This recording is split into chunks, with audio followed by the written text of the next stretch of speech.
of what is Payomo and how does it work. So I'm assuming everyone had access to and have downloaded the notebook that's in the repository in GitHub, and so we can follow along on the same notebook together, and everything should be working correctly on your side. So you can execute this as we go along. So I'll start with the big picture of what Payomo is. So Payomo is a modeling language built in Python. So I'd call it a modeling language because it's really not a solver itself. There's a lot of misconception about this. It's really just an interface for you to connect with different solvers. And that can be mixed integer linear programming solvers or mixed integer nonlinear programming solvers. It can even be linear programming solvers. It can be, for example, other convex programming solvers. But it's really just a language, an interface for you to connect to those solvers, and you can just produce the same code, the same language, and you can switch solvers by changing one parameter in your code. So that's really the case for Payomo. There are other modeling languages in Python as well. So there's another one called Pulp.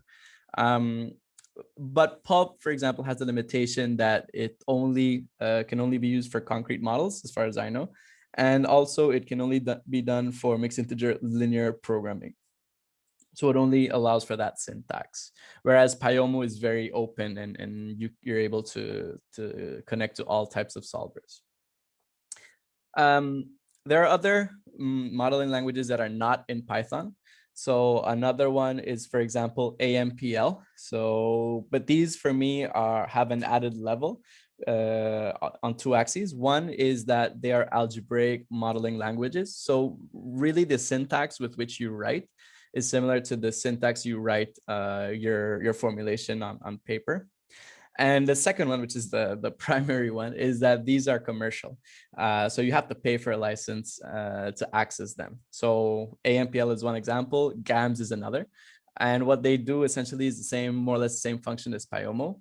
They interface with different solvers. You can connect any solver you want to it, and you have a uniformed language in which you can connect to any solver and solve the optimization problem that you have without any friction of having to refactor the code or change the code, just so that it adapts to the specific API of that solver. Another nice thing about Payomo is that it's open source, so it's free.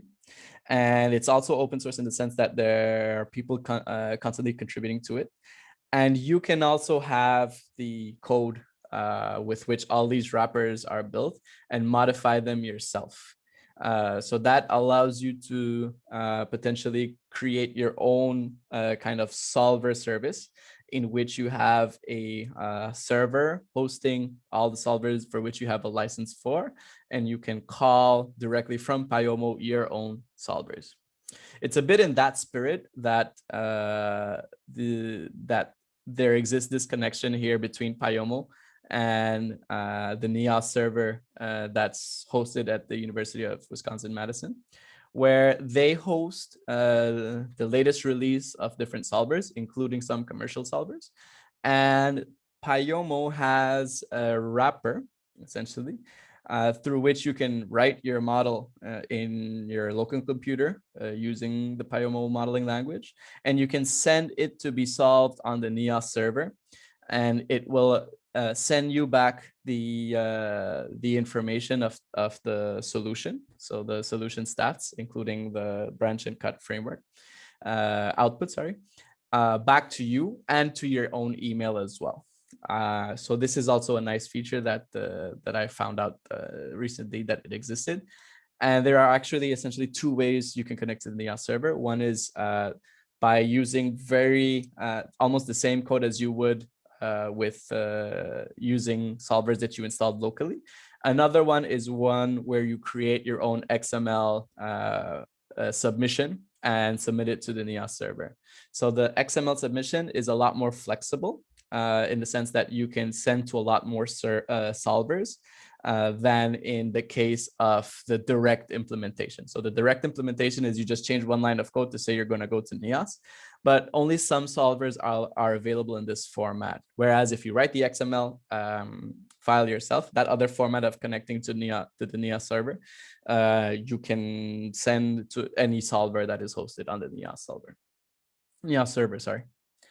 Okay. Any questions here so far? I don't know. I can't see the chat myself, so. Okay, so I'll go to the next slide. So now that we understand what Payomo does and what it is, the question comes: when do you want to use Payomo? So I'm currently in industry. I've been in industry for 2 years, and I've kind of presented these hints as to when you'd probably like to use Payomo in practice in industry. So I've broken them down into 2 parts: model considerations and environment considerations. So model considerations, as far as I know, and as far as I've been able to try, Payomo doesn't allow for any advanced callbacks to be implemented. So by advanced callbacks, I mean, so I'll give you examples. So for example, my PhD, one of the things I developed is a tailored branch and cut problem. Solution algorithm, sorry, in which I solve a separation problem that is particular to the problem structure that I'm solving. And the way this is implemented is by using a cut callback, which is essentially you're calling a sub process within the solution process of the solver. And so you have to have access to an API that allows you to change the solution process in it. As far as I know, and with a lot of investigation that I've done, I haven't been able to find out if that is possible with Payomo. At least it doesn't seem to be fairly immediate. Maybe this is a feature that will be implemented later on, or if it's a feature that is somewhat obscure. But so far, I don't. It's not easily findable. So first consideration is if your model really requires some sophisticated bells and whistles like cut callbacks or branch callbacks or what have you, Payomo is not the modeling framework you want to use. You want to use the direct API for a specific solver. The other thing that you want to consider when using Payomo, and this is particular to industry settings, is that because Payomo is in Python, and Python itself takes it's slow compared to other programming languages like C or C++. You want to use Payomo in contexts where the information you need to build your model, be it the variables and parameters, are almost just directly read from data. What do I mean by this? So for example, you could solve a routing problem by previously constructing routes yourself. You enumerate routes and then you solve an assignment problem. If that's the approach you want to take, then you'll have to do a lot of pre-processing of raw data to convert and enumerate routes. Because that process, if you're using Payomo and you want to have everything in one simple framework, you would have to do it in Python, and Python is a lot slower to do these type of things than C or C++ is. So the general rule of thumb is if you have to do a lot of pre-processing for your model, maybe you want to steer away from Payomo if the flexibility just doesn't add up, meaning that it's not worthwhile for the long pre-processing time. For the added flexibility you get with Payomo of being able to switch solvers. Maybe just make a decision on the solver before you actually begin the implementation. So now with respect to environment considerations, so when we use Payomo the most is when we want to show proof of value and when we want to, when we're essentially in an experimentation phase. So we want to show that, okay, what would this model do and how much value can I extract from it? And so you want to code quickly a model, which in Python and because of the Payomo modeling language, it's very quick to do. And you can even switch solvers and see which one performs best. But it's mostly just for proof of value. So far in my experience, we haven't been able to successfully run Pyomo in a production process, mostly because of there's a lot of pre-processing once we get to the final deliverable or in production application, or also the time becomes a constraint.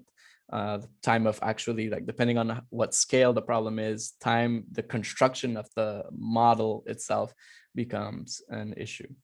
So the ideal setting is really just proof of value. You need to experiment quickly. Then you'd want to use Pyomo. The other thing is, so that one of the biggest values of Pyomo is that it's solver agnostic, and so you can easily switch between one solver and the other. So when solver choice is still an open question, this is really when it's great to use Pyomo. Or even beyond that, when modeling is still an open question, so you don't know if your model is going to be nonlinear, linear, mixed integer, nonlinear. Pyomo is a good playground so that you can test different models or different formulations. So one problem can have several models. It can be nonlinear and linear, represented linearly and nonlinearly. So having this flexibility and to experiment is where you want to use Pyomo. Also, when visualizations are important, this is more of a caveat of Python. So visualizations are very easy in Python. You have several libraries that easily do things. One of my personal favorites is Plotly. But because you're already in that environment, and it's much easier to integrate visualizations to show the results than if you have a C code and you output the results and then you have to transform that afterwards to show any visualizations. So I think that with that, I've covered the main points for me as to when, for me personally, and I think these are general guidelines, Pyomo is a good language to use. Any questions here? Okay, so the next thing I want to get into is the different models, which are essentially the ways you can implement models in Pyomo. So there are two ways. One is an abstract model, and the other is a concrete model. So the abstract model is something that we're most familiar with, in the sense that it's closer to how you write formulations in general.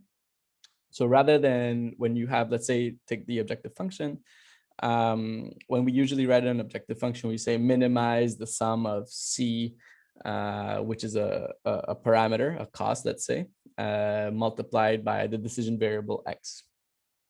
So abstract models follow this idea. So the parameter values are not set yet, and so you don't write them in the model directly.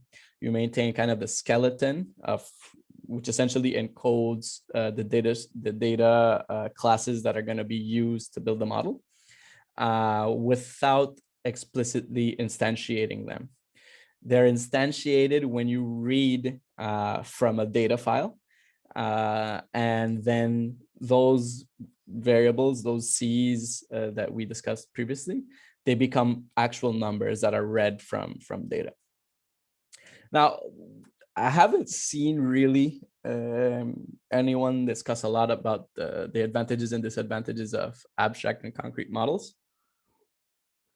So I think I'll give a bit of context on this, at least from my personal experience.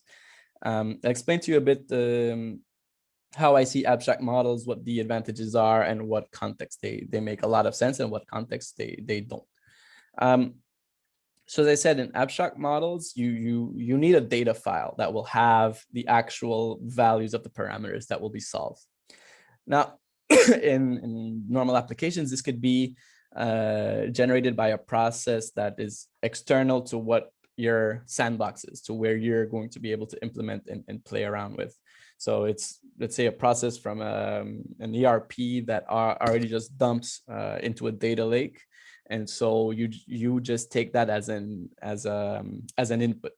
You have no say in the process of the creation of that file, of that parameter file. So in addition, there are two ways that you can execute PyYOML. There's one way where you use it from the command line directly by using a simple command called PyYOML solve. And there's another one where you can instantiate it from within the Python environment, meaning you'll create the instance with Python code. So you're in your Python environment still, or in your Jupyter notebook, you can think, and you instantiate the abstract model by writing a line of code. Whereas in the other one, you're no longer in your Python environment when you run from the command line, you're on the command line, and then you just simply run a PyYOML command and it will read an instance data and it will instantiate the abstract model. So that's the case I'm showing here. You're in the command line. Your Python environment is here. And essentially you've only defined a model file, an abstract model in a model file. And what you'll do is when you run the command, the PyYOML solve command, it's going to read from the data file, populate your model, and then spit out a results file. So the format of the files usually are .dat for input and .yml for output. And this instance, that usually has a very specific structure. It's similar to the structure of input files for AMPL and for GAMS. So this, I believe, was done more in that flavor for people who are already used to having using files and solutions in AMPL and GAMS. This is kind of similar to what's done there. The issue here for me is that interpreting the results or showing visualizations for the results would require additional processes. And so you'd have to add another Python process after this. And so it becomes kind of, you end up having to create two small applications, let's say. So for me, this is great if you already have an established process and you really don't care that much about visualizations or analysis of the results. You can then just process this results file with regex and move on with your life. Move on with the process, the decision-making process that you had planned to automate with the optimization model. The other way you can run things that are instances with instance data generated by external processes is all doing everything within the Python environment.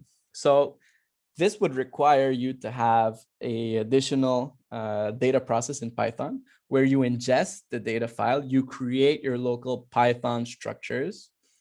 So they live in the Python environment, which you create here.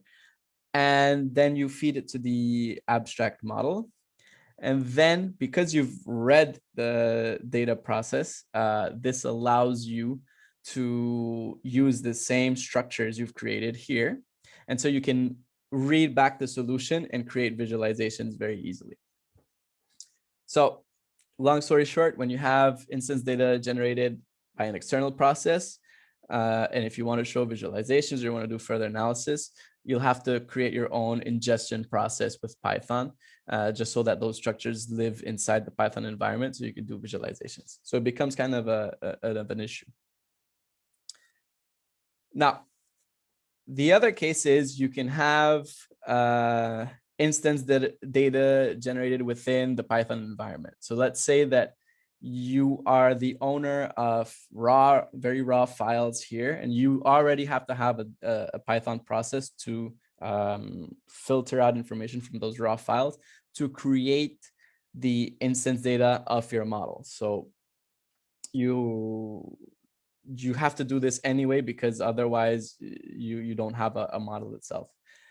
Here it becomes a lot easier because you can, with an abstract model, you can always instantiate directly from this process the abstract model by reading the instance.dat. But additionally here, so here's the caveat.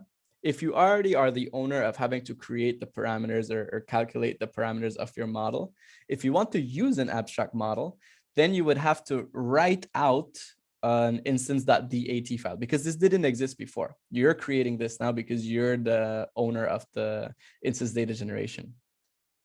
So then this becomes an additional process that you'd have to do, where you write out this file and then you instantiate the abstract model by a simple Python command in the Python environment, and read and instantiate this abstract model to create the model that you're going to solve.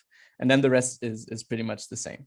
But here, the key point here is that if you are already generating the instance data, for you to use an abstract model, you have to create another external process, have it write out a file outside, and then populate it in afterwards. Any questions here for abstract models? So the key part here is really the existence of this instance.dat file that needs to exist, and which is read into the model through a process. So this has to exist no matter where. Depending on where you are, you have to add an additional data process so that you can do visualizations. On the other hand, the concrete models, so these are as if you would write your formulation in an exercise that you see in a textbook, where you actually have the 3, the 2, all the values of the parameters. And so things become a lot more interesting, a lot easier for processing the data, both to show visualizations, and all within just one Python environment. And so, for example, let's say we're in the case where instance data is generated by an external process. Well, you would be essentially in the same case as here. You have to have a data process that ingests that data. And then because that data process will create your own data structures in Python, you can then use that to read the solution and create visualizations. But the real advantage here of concrete models is that when you are the owner of the generation of the instance parameters, then you have no need to write out a data file. You don't need that .dat file. You directly just send it to the concrete model. You build your model populating it. And in fact, I think there is additional advantage to it because you create exactly what you want with the exact parameters that exist. So let's say you're thinking about a network. In an abstract model, the only way you can declare a network is if you would declare all possible combinations between nodes. You need to have an actual file to know which nodes exist. And so in an abstract model, it's a lot bigger versus in the concrete model, because you're instantiating it already by imposing only of writing only the variables for which args exist in your data. Then you're creating a smaller file. So at the moment of runtime, all this doesn't matter, but it's just conceptually, this is the big difference. And so again, because you already have the data process that creates the instances and parameters, you'll use the same data process outside to read from it. So inside take on this, more often than not, this will not be the case for you. There are very few times will you actually have the data structured in the way you need it for your optimization model in practice in industry. More often than not, you're going to be the owner of that. And so this is kind of the context in which you will most likely work in industry. And so this becomes kind of your go-to setup. So you usually want to set up a concrete model. You are the owner of the data process. And so you want to set up everything so that it's in a concrete model, and its visualizations and the whole having one self-containing Python environment becomes a lot easier with the concrete model. Any questions here? Okay, so since we've already kind of discussed, so the big, so some of the important insights that I think are the ones that really are going to add value here. I'm going to get into an implementation that is very common. I actually pulled this implementation from online. This is not an implementation I did on my own, but it'll give us a bit of sensitivity as to what are the different components used in PyOMO to declare a model. So I'm going to discuss the maximum flow problem. So a maximum flow problem is essentially given a graph and an origin and destination node. So in this case, we call it a source and a sink node. And for each arc in the graph, there is a flow capacity. The objective is to find out what is the maximum flow I can send from the source node to the sink node, given the arc flow capacities. So a well-known model for this, it's a very well-known model because it's studied a lot, both in a network optimization context and also in a combinatorial optimization context. The idea is you want to maximize. So your objective is to maximize the flow into the sink node. So your objective function is to maximize the flow sent on the arcs that are connected to the terminal node, that go into the terminal node. And yeah, so that's the idea. So this C is extra. It's not really necessary. So C, we can assume it's not there. This is a typo in that example that I copied. Next, so what are the constraints for this? Clearly, you need to have that for all the nodes except the origin and the destination, or the source and the sink, whatever flow goes in must come out, because you want all the flow to go through the network, but start and end at specific nodes. And so this is a well-known constraint known as the flow conservation constraint, which essentially says the sum of all things that go in must be equal to the sum of all things that go out. So, and that is the case for all nodes except the source and the sink. To enforce the limit on the flow is just simple upper bound constraints. So X, which is the variable of flow, should not be greater than the capacity allowed. And finally, the flow lower bound, you don't allow negative flow. Okay. So again, the sets are given a set of nodes N and a set of arcs A, given a source and a sink node S and T respectively, capacity for each arc Cij, and we have the variables Xij, which will denote the amount of flow sent on arc Ij. So in this tutorial, which I just copied from the internet, we're going to use an abstract model. So this is what we're going to look at right now. So the first thing we want to do is clearly to import the Python environment. Now, an important note here is, in this case, I'm only doing the Python model. And so I can very easily just import PyOMO environment directly and import everything. Usually what you want to do is you want to have something where you can easily identify where your variables are coming from. So you'd have something like import PyOMO environment as, and you can put PYO. So that way you, in all the functions of PyOMO that you call, you have to include PYO dot and the name of it. But since it's not the case here, it's just really a demo of the pure PyOMO part.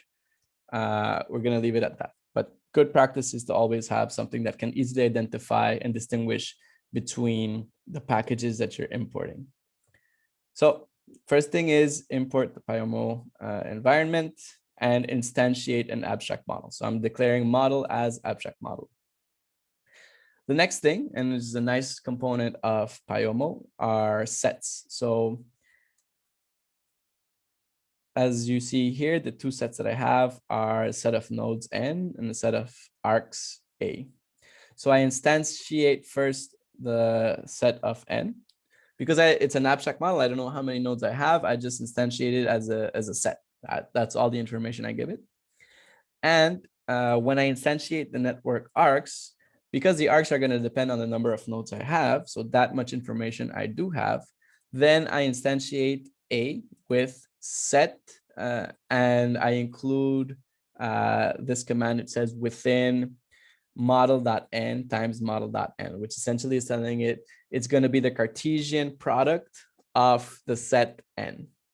So the fact you say within, it's going to consider that those are going to be amongst the possibilities of the set. So it's going to consider nodes to nodes.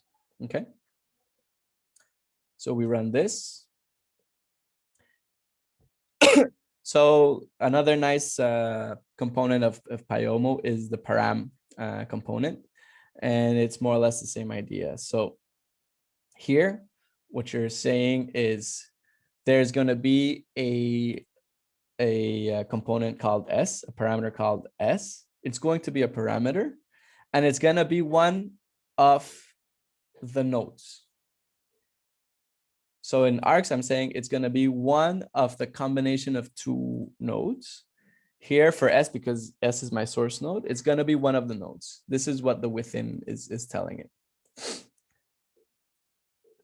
Similarly for the sync node. So you say model.t, the sync node is going to be a parameter, and it's going to be one of the nodes.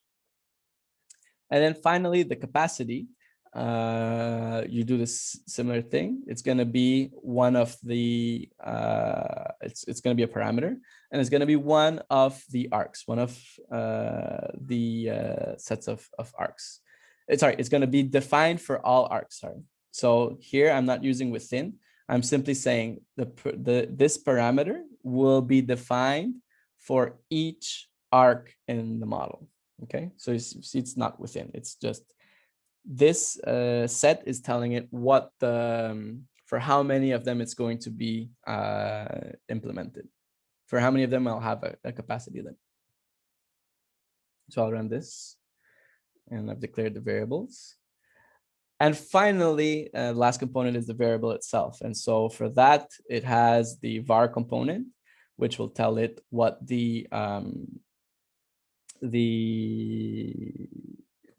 what are the variables that it needs to solve for? What are the decision variables that the model will have? And so the way I declare it, after having declared the sets and the parameters, is I'm telling it, you're going to have a component called X. It's going to be a variable. You're going to define it for each arc. So a variable X will exist for each arc. It's going to be indexed by the set of arcs. And it's going to be a non-negative real. So it's going to be a non-negative real value.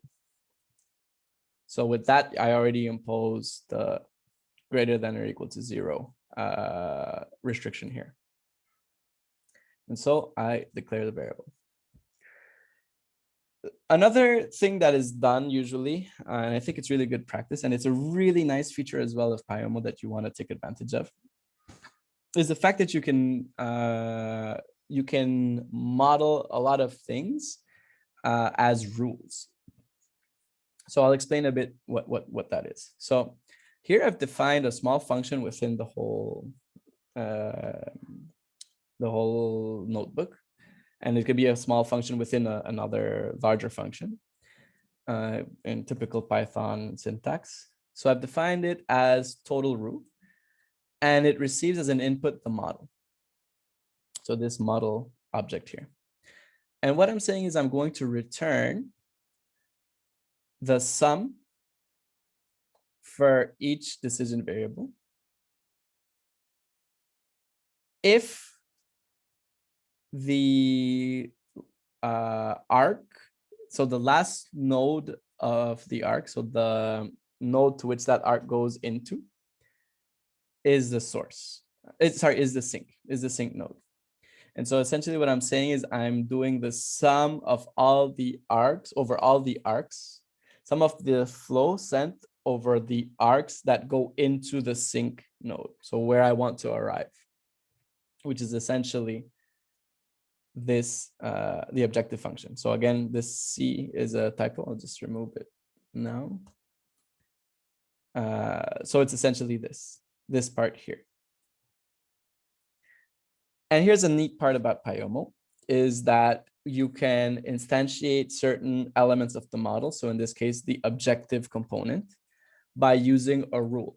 And what it'll do is it will automatically assign to it whatever value you return from the rule. So you say rule equals, and you reference this function, this subfunction, total rule. It will automatically populate it for whatever component you defined it for. So you're saying that the rule for the objective is this, and so it will automatically populate it. And because it's an objective function, you need to define in what sense you're optimizing. So in this case, we're maximizing. And so what this statement is essentially saying is, I have another component called total, which is essentially the name of my objective function.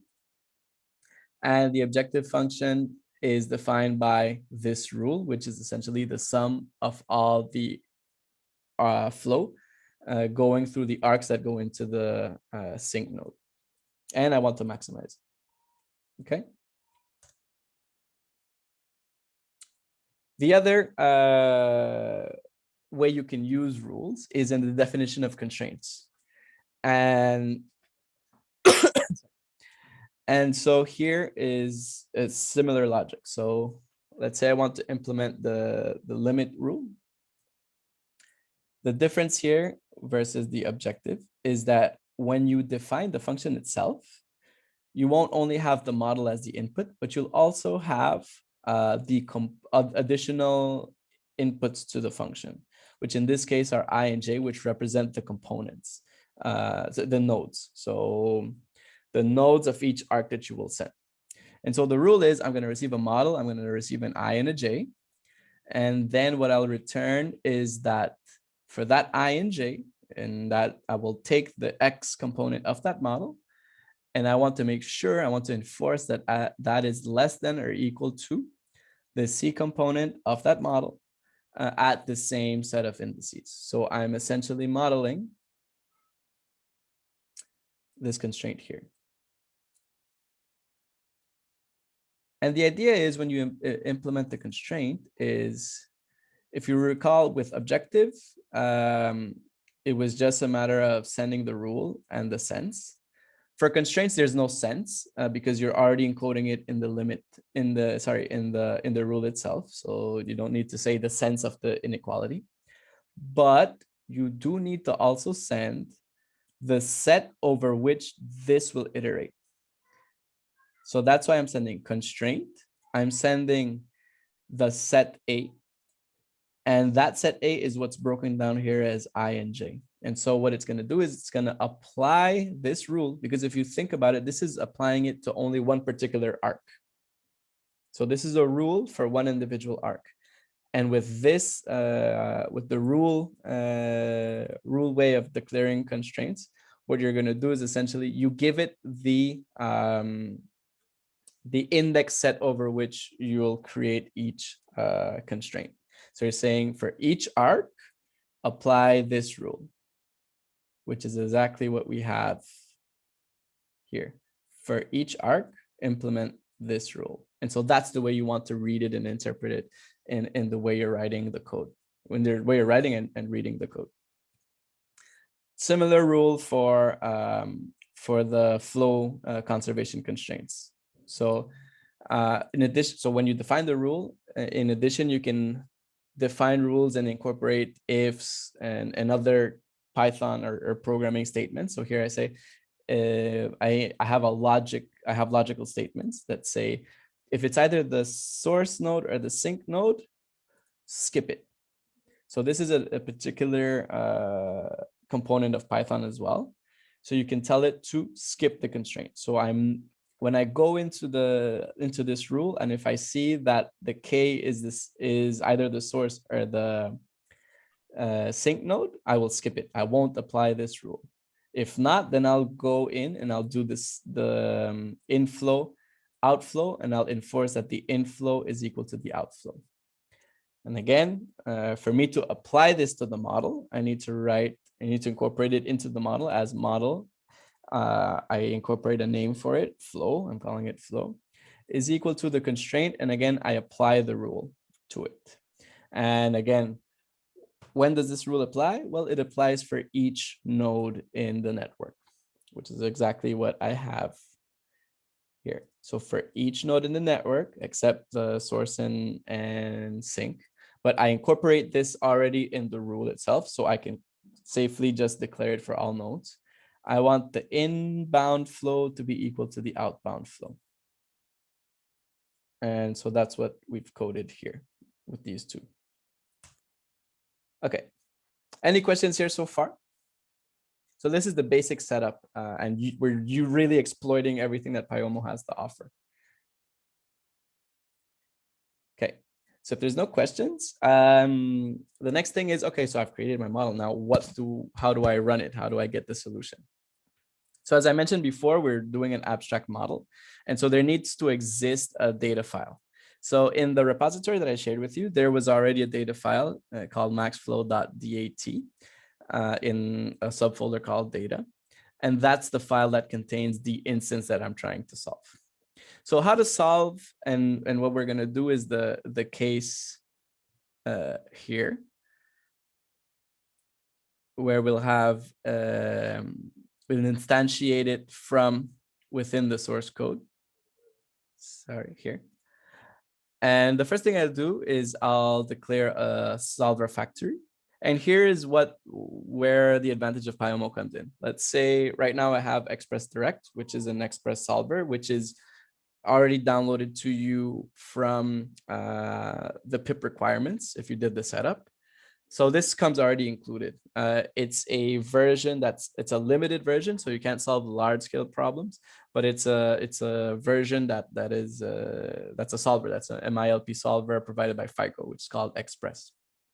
And it's easily available with Python through pip. So it makes it a lot easier to just play with here. So I'm declaring a solver factory, which I'll call opt, and it's going to use Express Direct. If I were to say, change my mind and want to test out Cplex, it's just a matter of switching this to Cplex, and that's it. And now, because I have an abstract model, I need to instantiate it and create the actual instance that's going to be solved. And for that, there is a function called create instance. And so what I'll do is I'll call model.createInstance, and I give it the path to the data file. And what that will create is an instance, an instantiation of a model with the real numbers that it's going to solve. And then what I will solve by calling the solver factory and saying solve is the actual instance. And I'm going to save the results in a structure that I call results. So these are the lines for execution and reading of results.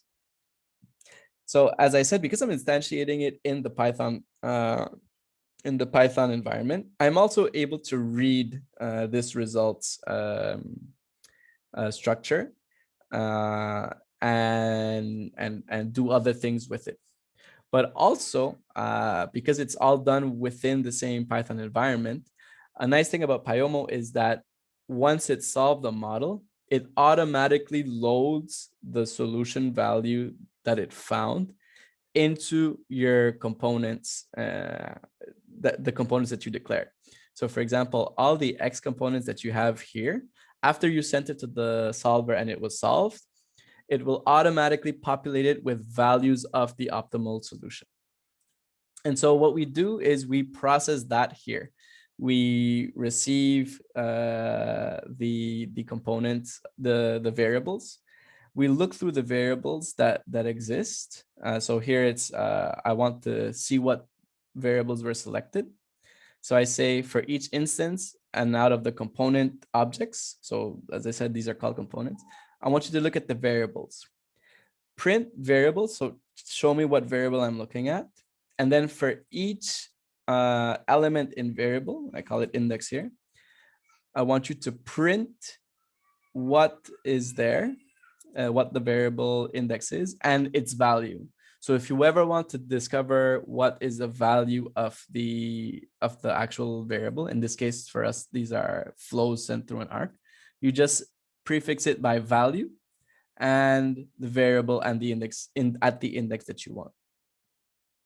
In addition to that, I'm also doing some additional processing because I'm saving the solution as a network. So I'm creating nodes as a set of nodes and a list of edges, because I'll use this later on for the visualization. But the idea here is I want to show you this is how you instantiate an abstract model in code.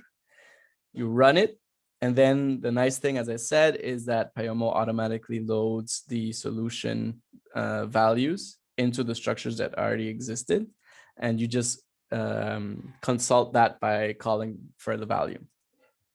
So I'll run this here. So it's solved, and this is the optimal solution that it has. So if I want to visualize this, which is usually what you want to do in the end, especially if you're doing a proof of concept or proof of value and want to show the client, then you want to run something that visualizes this this network. And so what I'm doing here is I'm using a library called NetworkX. It's a very great library for network problems. Actually, you could solve the MaxFlow problem using this library alone, but the idea here was to show Pyomo. And you can declare a graph, you add the nodes, you add the edges, you declare certain positions. So here I'm just using a generic layout. You show the flows of the variables, which I declared here. So here, when I create the arcs, I'm declaring an attribute called flow. So here I'm creating them as labels, and then you can just easily visualize the arc. So this takes a bit of time to figure out how to do, but you have it now in the workbook and in the notebook, sorry. And so you can quickly consult this, and you can even make a function of it if you want. And so as we can see, our starting point S was actually zoo. And we wanted to see how much flow we could send from the zoo to home. And what we see is that indeed we can send, the maximum flow we can send is 14, as 14 is what goes out and 14 is what comes into home. So it's a nice way to visualize the solution. So any questions so far? So that's the process of optimizing and calling the optimizer and instantiating an abstract model from within your Python environment. Similarly, you could do the same, as I said before, in the context of running it from the command line, as here. And so the way to do it is to, I've created in the folder in the repository, you have a maxflow.py file, which is essentially all the commands we went through, but it's just put together in a .py file. It's the same thing.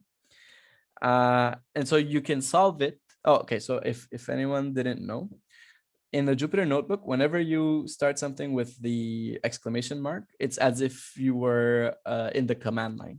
And so the cat is essentially just want to display the contents of this flow, which is where cat is just a Unix, a generic Unix command. So it's as if you were on the command line. So now to run it from the command line, you would simply call Pyomo. So the exclamation point is saying I'm in the command line. Pyomo solve. You give it the option of the solver you want. So here is really a lot of flexibility. Here you can declare what solver you use in the command line. So that is an added point for abstract models and running things in the command line, because then you can just easily change the command. Maxflow.py, which is where we declared the model, which is the model I showed, the file I showed here. And you give it the path to the data. So the path to the data is this. And I include summary because I don't want it to show all the output of the solution process. So here I execute it. So this is as if you would have executed it in your command line. And it's showing me the output. So the summary, the command of summary essentially gives you this, and it shows you exactly what the values of the non-zero variables are. And also tells you a bit about the constraints and where the upper and lower bounds were for them. So the thing is, so this produces this output in terminal. So that's what's printed here. But it also produces a file called the results file. It's usually in the with the file extension .yaml, YML. And so this is what it produces. So it gives you the solution. So this file has this particular structure, and it's because in this command here, in this results, this is populated by the contents of this, which is essentially a nested dictionary. So there's going to be an element of the dictionary that's problem, and then there are going to be sub elements of the problem that are these keys and values. And this is what's populated into results here. And you can consult it directly within your Python environment. When you run it on the command line, it's not as easy, and you would have to parse this so that you can create that result structure that you had automatically if you had run it within the Python environment. But it's always structured this way. It's going to first show you the problem. It's going to show you these values for the problem, the solver, and the solution. So it's pretty standardized, but you have to create your own parsing function. I was unable to find if there's already a generic one provided with Pyomo. If not, you'd have to write your own one. But that's essentially running in the command line. So as shown here before, it's a matter of you have a data file, you call the command of Pyomo solve, and it will produce a results.yaml file. Any questions here? Okay, finally. So I know some people have been playing around with this because I've been receiving emails in my Gmail account about execution. So I know some people have successfully run it. But essentially the idea here is to show you how easily you can just change and run your model on the NEOS server. The only thing you have to do additionally is import the OS library, and you have to declare the environment, an environment key of NEOS email in this specific format, and you include your email. So for those who have sent this out, please change this to your own email. Otherwise, I'm going to get spammed by the server with your solutions. And what you do is you declare a solver manager. So the solver manager factory for this particular case, for the NEOS server, is just simply NEOS. And the way you solve is for the solver manager, you call the solve. You send the instance. So this is the same instance that we had here before.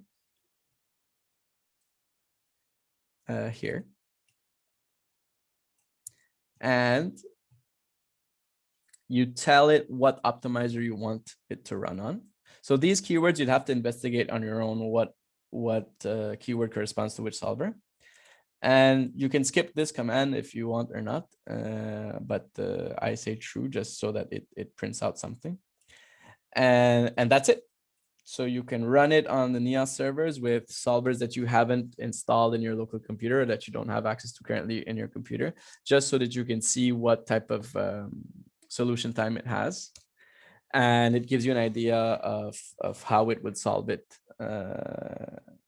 directly from the NEOS server. And the only bad thing about this is that the result is not easily read afterwards, because it doesn't send the necessary information. So see, the solution comes back empty, lower and upper bound come back empty, and so on.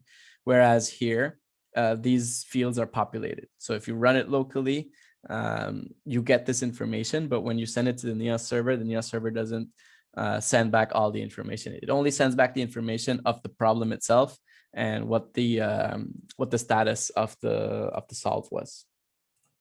Okay. So that's it for this brief tutorial. I tried to keep it within 1 hour. I managed it, which is good. Shows that we have great timing. And another thing I'd like to do is like to give some new self-promotion. So I've recently joined as a contributor a company called Strategic Analytics Canada. You can check out their LinkedIn page here. And the idea, I really like their mission, was to provide quality optimization related content for that bridges the gap between academia and industry. And so the goal is to produce posts, mostly on LinkedIn for now, that will be of help to practitioners, but that also contain the latest novelties in academia. So, for example, I'm going to write a post for math heuristics, implementations of Bender's decomposition, and stuff like that. And it's relevant. It's very optimization focused, but it also is trying to place it in the whole context of data science, AI, and advanced analytics, which are the buzzwords in industry. So it's kind of trying to do a bit of marketing and placement of optimization, which is a key technology, and place it in the industry context with the latest advancements. So with that and a bag of chips, I think that's it for me. I don't know if anyone has any questions. I have a question, Carlos. Yep. Hi. First of all, thank you so much for your time. Your presentation was really helpful. I have a question regarding the first part of your presentation about the concept of PyML. Yep. Regarding the drawback of the PyML for dealing with variable and cut callbacks that you mentioned. My question is that the reason for this drawback is it's the nature of the PyML, I mean, having the abstract concept, or is because of the base of Python that is using with? No, so it's really not a Python thing, because I know, so I'll take one of the solvers. Cplex has a Python API, meaning I can call Cplex from Python. Yeah. And that does allow for me to code cut callbacks and things of that sort. So it's not really a Python restriction. I think so far, and I may be wrong on this, it hasn't been implemented yet. And I think it's more of a matter of no one has taken the time to implement this, because it could get very messy very quickly, because you really are interfering with the solving process of each solver. So I think it's just a matter of no one has taken the time to do it. And it could be that just simply no one from these solvers has decided to take that upon themselves to do it as kind of helping the community to have access to this tool in a more advanced, with more advanced features, you know? So it's more of that. Okay, that's good. At least I'm asking this question because I'm standing at the point that I was thinking using Python with, let's say, Groovy or Cplex for solving a problem dealing with the Bender's decomposition algorithm rather than using C with Cplex. And I would appreciate your thoughts about that. If you recommend that to use Python or going back to C. So I've implemented all my PhD in C. It's a tedious process, particular memory handling, bugs, and those kind of things. So what I'd say is it's really going to depend on your the value you foresee in your contribution. So do you want to say that your algorithm is a lot faster for very, very large scale problems? If that is the case, and if the problems are very, very large scale, I often recommend maybe not C, but maybe go to C++, which is a bit more user friendly. But if really what your value is going to be is that there's a small tweak in the way you create your Bender's reformulation where the cuts are stronger. So you're not going to measure computation time, but you're going to measure the strength of the cuts that are your contribution, then go with Python. Just make sure that you always benchmark on the same platform. So the generic MIP model coded in Python as well, and your new Benders with these really super duper cuts coded in Python as well, so that your benchmarking is fair. Okay. So it depends on your project. Yeah, I got you. Thank you for your help. Any other question? I have time for one last question because I have to go for a meeting. Hello, Carlos. I hope we have You have a good day. Thank you for your presentation. It was very informative. Could you please tell me about NEOS servers? What was the purpose? I didn't get at the end of your. Yeah, thank you. No, great question. So NEOS solvers for, I think, I'm assuming most of the attendees here are in academia. So most of us, most of you, us, I'm including us because I was in academia a very short period ago. We have access to these solvers through the academic partnerships that they have. So we have access to CPLEX and Gurobi and so on. For others who are practitioners, sometimes you just want to test to see if CPLEX is able to handle a problem or not. But we don't want to buy the license for it yet.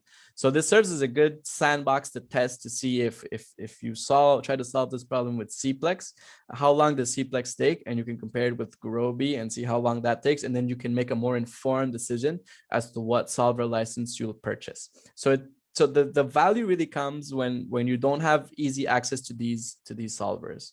But other than that, if you have access to these solvers and you can install them locally, there's not that much added value for you sending it to NEOS. Okay, thank you. I got it. Thanks. Yeah, problem. Thank you so much, Carlos. Okay, thank you very much. Thanks everyone for your time. Hopefully this was helpful to you. I'm looking forward to seeing what you guys produce in your academic journey. Enjoy it. It's a quick one. It's a fun one. And don't forget that it has to be fun. And look forward to my contributions on at the strategic analytics page. Hopefully that will also be helpful. And I know the founders want to get also additional feedback on if you find that their content helpful. So subscribe and you'll read more from us there. Sure, thank you. Okay, I have to go. I don't know how to disconnect. So bye, Carlos. Can someone kick me out? Basha, can you please do that?